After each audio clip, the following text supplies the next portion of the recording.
This is PhillyDroneTech with Tom Brunt.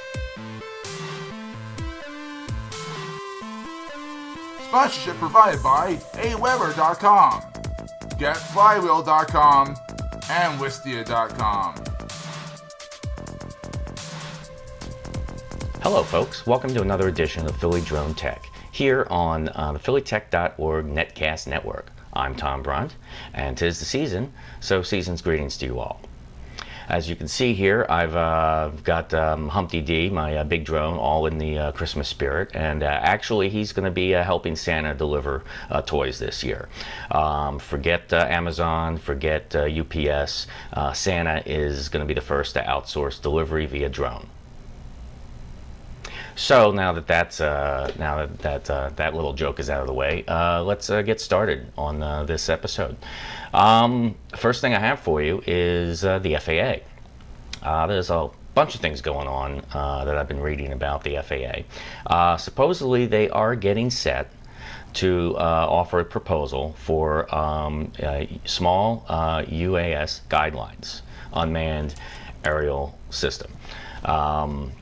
Unfortunately, it's not very good news. What they actually propose is, first of all, flights will be limited to line of sight only, only during the day. And if you wish to operate commercially, you will be required to obtain a full pilot's license. I'll say that again. In order to fly my 3.5-pound drone commercially, I will have to be able to prove that I can fly a Cessna. That is actually what they are proposing. Now, the good news is it's only a proposal, and it will be up for public input, and let's hope there's lots of public input on it. Whoever came up with this at the FAA, I don't think even understands what a quadcopter is. In order to fly one of these, I have to be able to prove that I can fly a full airplane. This would be like saying, in order for you to ride a bicycle, you have to prove that you can drive a car. That's basically what that's saying.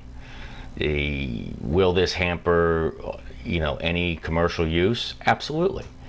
Even the rule about line of sight only. Forget search and rescue operations if you have to operate line of sight.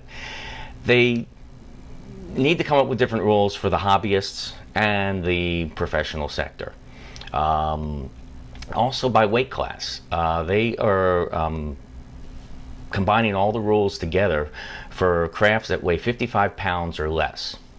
There's a big difference between a 55-pound fuel-powered multi-rotor and this 3.5-pound battery-operated piece of plastic.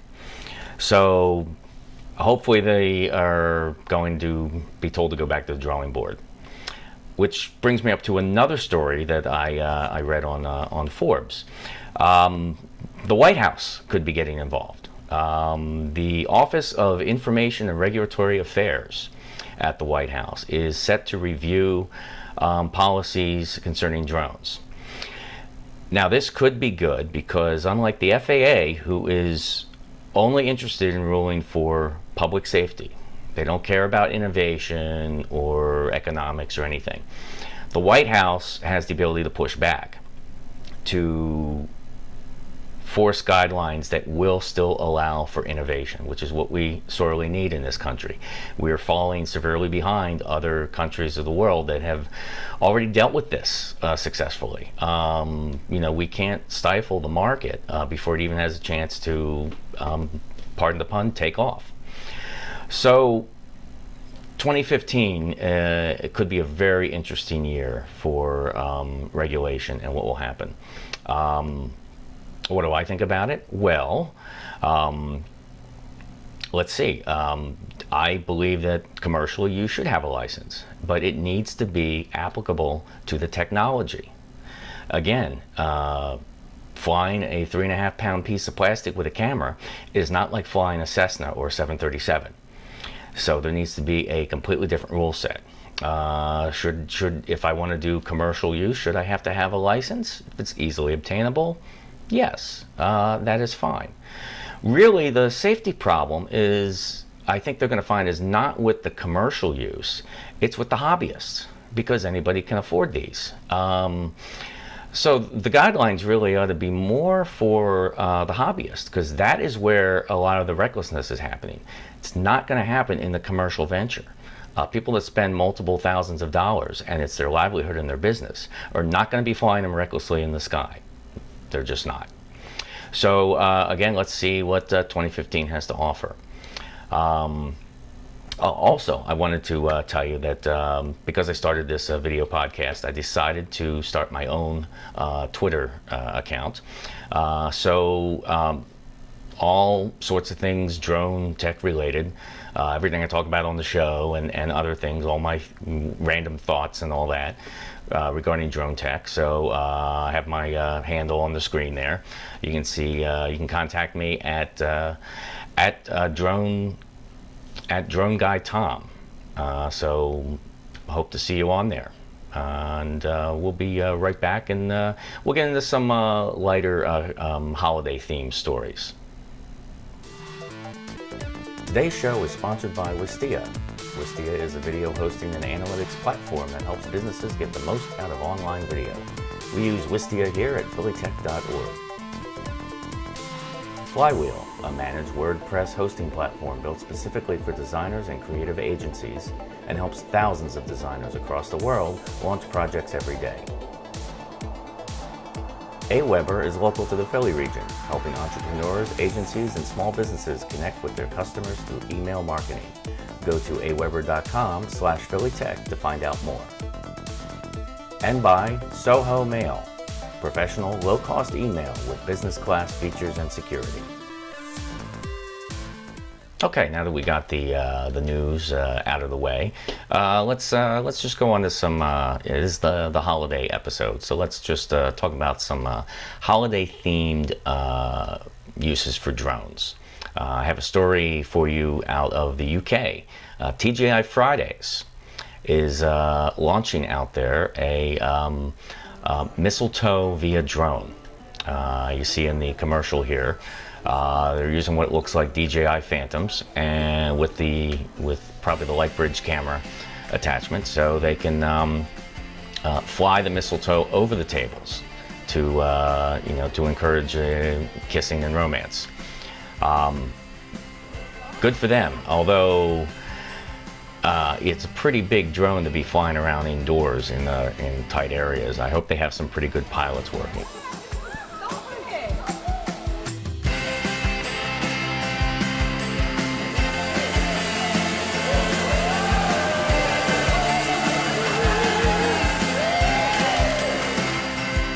Apparently TGI Fridays decided to also try this here in the States. They tried it at venues in Brooklyn, Long Island, and Texas. And unfortunately had a little bit of a mishap in Brooklyn. While they were showing it off to reporters of the Brooklyn Daily, the reporter was instructed to allow a 10-inch drone to land in her hand. When she flinched as it was landing, the craft careened off and hit their photographer right in the face, slicing their nose and chin. Spokesman for TGI Fridays insisted that other events had no casualties and dismissed concerns about it, even from the much larger, what they're using, a 23-inch hexacopter with uncovered propellers. That's no prop guards, indoors, saying the customers will stay clear of the whirling 5-inch blades. The problem is, who's to say that the drone will be able to stay away from the customers? Mishaps can happen. Potential for litigation is just phenomenal. The next I have for you is performance art. Folks at KMEL Robotics, who do, among other things, aerial photography and performance art with multi-rotors. They call themselves multi-rotor musicians. And they did this fantastic performance piece, one of which includes the holiday classic Carol of the Bells, all performed by multi-rotors.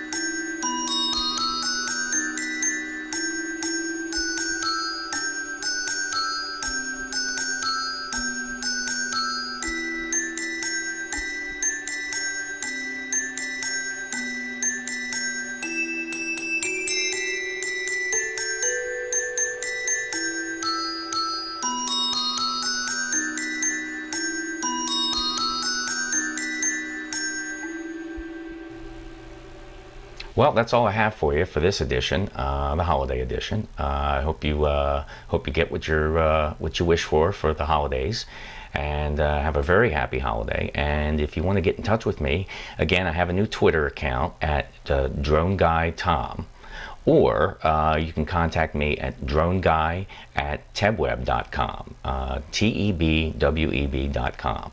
Have a very happy holidays, and I'll see you next time.